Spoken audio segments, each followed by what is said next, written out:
Vitamin D. It is a very important nutrient. However, it is also highly misunderstood. Let's get a clearer picture, shall we? First, the overwhelming majority of vitamin D is obtained through exposure to the sun and not from food. When sunlight hits your bare skin, the ultraviolet B rays initiate a biochemical reaction to produce vitamin D. Sunlight also has ultraviolet A rays, but this one just causes skin damage, sunburn, and accelerates premature aging. How much vitamin D your body produces depends on several factors, including how dark your skin is, your age, what part of the earth you're at, what time of the day, and what season you're in while getting the sun exposure. Other obvious factors include whether or not you're wearing any sunblock and how much clothing you have on that is covering up your bare skin.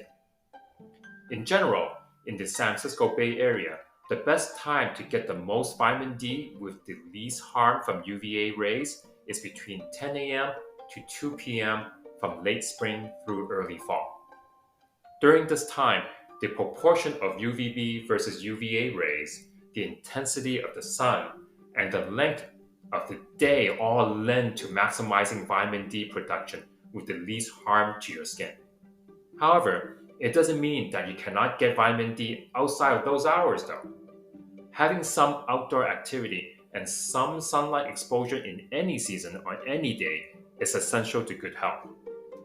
Getting vitamin D through food is very limited. You can only find some naturally in fish like salmon, mackerel, swordfish, tuna, and sardines. You can find some in some mushrooms too. You can also find some in red meats, eggs, and liver. In all other foods that contain vitamin D, it is there because it is in the form of an additive. Most of the time, it is vitamin D2 which is added. Vitamin D2 is not as effective as D3 in raising the blood levels of vitamin D.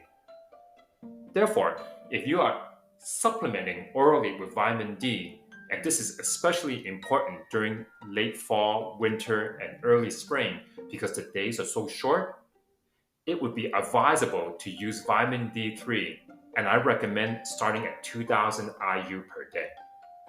Some people need more at 4000 IU per day. So, how do you know how much you need? Should you ask your doctor to test for vitamin D levels? Or should you just supplement with it anyways? This is a controversial subject, and the debate has some substance arguing for either way. I personally do believe that checking a vitamin D blood test would be helpful to see exactly how deficient you could be. But I do not believe in using the blood test to see if your vitamin D level is ideal or not. The quote-unquote ideal level is actually not very well established. The quote-unquote normal level of vitamin D is very wide, ranging from 30 to 100 nanograms per milliliter in the US and 50 to 125 nanogram per milliliter in the UK. What makes the person closer to the 100 to 125 level any healthier than the person at the 30 to 50 level in terms of vitamin D effects?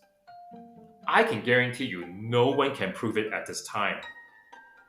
As you can see, we will need a lot more research in this subject to really narrow down and define what exactly is a healthy blood level of vitamin D.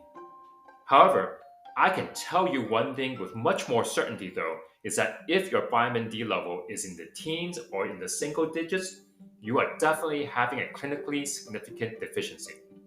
And supplementing with vitamin D3 at 2000 IU per day would at least be advised.